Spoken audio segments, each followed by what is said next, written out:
प्रेम का प्राकट्य उत्पन्न करने के लिए, आपस में प्रेम और मिलवर्तन का भाव पैदा करने के लिए ये जो सत्संग रूपी नाव लेकर बाबा जी चले हैं, इसमें हरि नाम की ये जो नाव है, नैया है, इसमें हर एक से यही पुकार लगा रहे हैं कि जा करके शहर शहर गली गली जा करके यही पुकार लगा रहे हैं कि आओ और इस नैया में सवार होकर के इस भव सागर से पार उतर जाओ। लेकिन हमें ये समझ नहीं आ पाती है। हम अगर अपने आप को हम ज्ञानी कहें तो भी ये हमारी बहुत बड़ी भूल होती है कि हमने ज्ञान तो क्या पा लिया, क्या मगर फायदा भूल कर जी रहे हैं मगर कायदा। क्योंकि सत्संग में, सत्संग इतनी उच्च कोटि अवस्था है, इतनी उच्च कोटि अवस्था है कि इसका सच में हम ये भूल जाते हैं। क्योंकि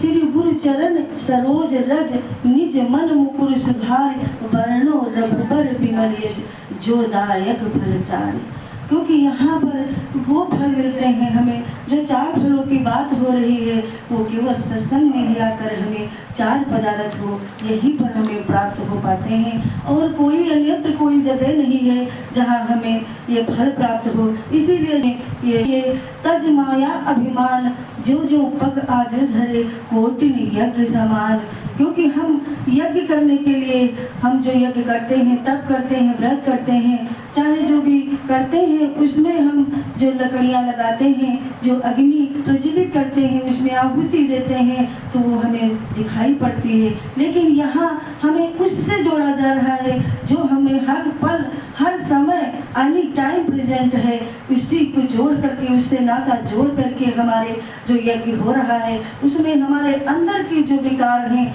जो हमारे अंदर की विकार हैं, जो दूषित हमारा मन है एक हमारे अंदर, इसको ठीक करके जैसे पानी को हम फिल्टर करते हैं वैसे यहाँ सत्संग में आकर के बाबा जी के चरणों में बैठ करके ये हमारा हृदय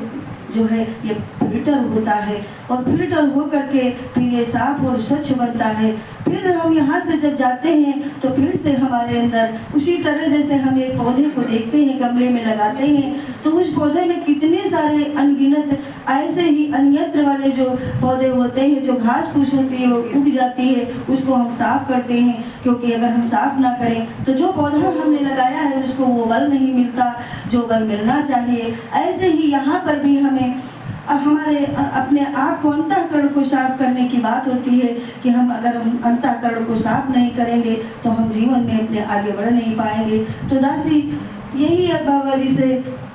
प्रार्थना करती है, विनती करती है कि आप जिस रास्ते पर चलाना चाहते हैं ये दासी चल पाए, ये समझ आ पाए और सभी से प्यार करते हुए हम अपने जीवन को आगे बढ़ा पाए। हमारे अंदर जो भी हमारे मन, वचन और कर्म से अगर किसी को ठेस लगती है या दुख होता है तो हमारे मुख से ऐसी कोई भी बाणी से हमारे वचन कभी ना निकले, यही दासी चाहती है। क्योंकि दासी अभी बहुत अनभाग्य है, बहुत छोटी है। आप सभी श्रेष्ठ संत जनों के मुखार बिंद से दासी जो श्रवण कर रही थी ये बहुत ऊंची बात है, लेकिन दासी को ऐसी कोई बात नहीं आती है जो आप सबके चरणों में दासी ये रख पाए। केवल आप सबके चरणों की रज बन करके ये दासी अपने जीवन को जीना चाहती है, आप सबसे आशीर्वाद चाहती है। बस इसी के साथ में दासी एक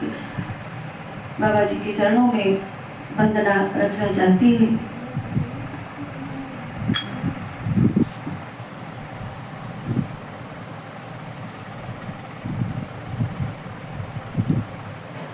में गुरुवर के चरणों में गुरुवर के गुरुवर